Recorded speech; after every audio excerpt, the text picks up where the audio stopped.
এই হচ্ছে আমাদের গণেশ পুজোর আগের দিন, মানে গণেশজিকে আনতে যাব সেই সময়টা। আর এই আমরা সবাই রেডি হয়েছি, আর দু একজন আসবে, আসলেই আমরা বেরোবো।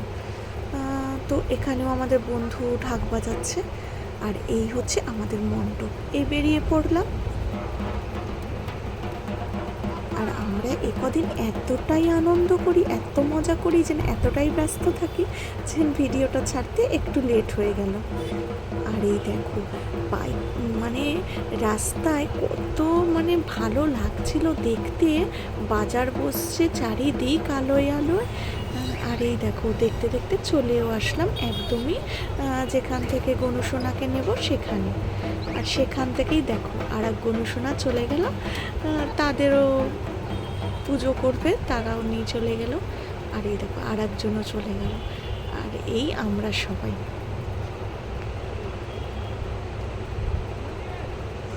কত দিন, মানে গণেশজি মানে বলে প্রকাশ করা যাবে না, এত ভালো লাগছিল দেখে। এই দেখো, আর এদিকে দেখো দুর্গা মাও রেডি, আর কদিন পরে মা আসছে।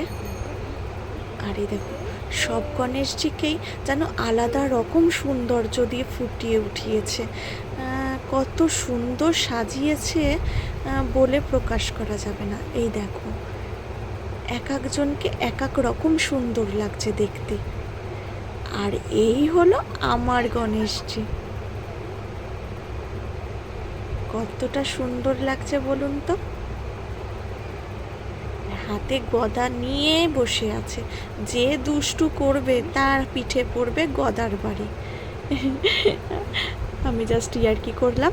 আর এই দেখো আর একজন গণেশজি, বললাম না কাকে ছেড়ে কাকে দেখবো, সবাই দেখতে খুবই সুন্দর লাগছিল, এত সুন্দর সাজিয়ে তুলেছে।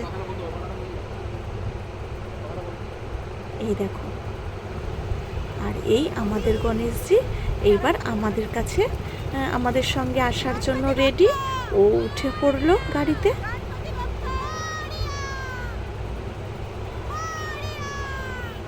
এরপরে আমরাও এক এক করে উঠে পড়বো গাড়িতে। আর এই যে আমাদেরই সবাই দাঁড়িয়ে আছে।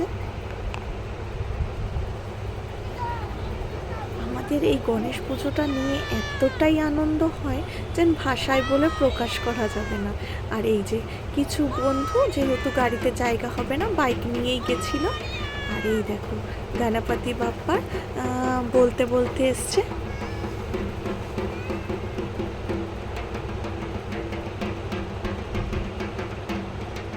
তো দেখতে দেখতে দেখো চলেও আসলাম বাড়িতে। আর এবার ওকে মণ্ডপে নিয়ে যাবে। তো কালকে তো অনেক লাড্ডু খাবে, অনেক মদক খাবে, ও অনেক ব্যস্ত কালকে। তো আমরাও অনেক ব্যস্ত। তো চলো আবার কালকে পুজোটা তোমাদের সঙ্গে শেয়ার করব। তো আজকে এই পর্যন্তই। তো টাটা।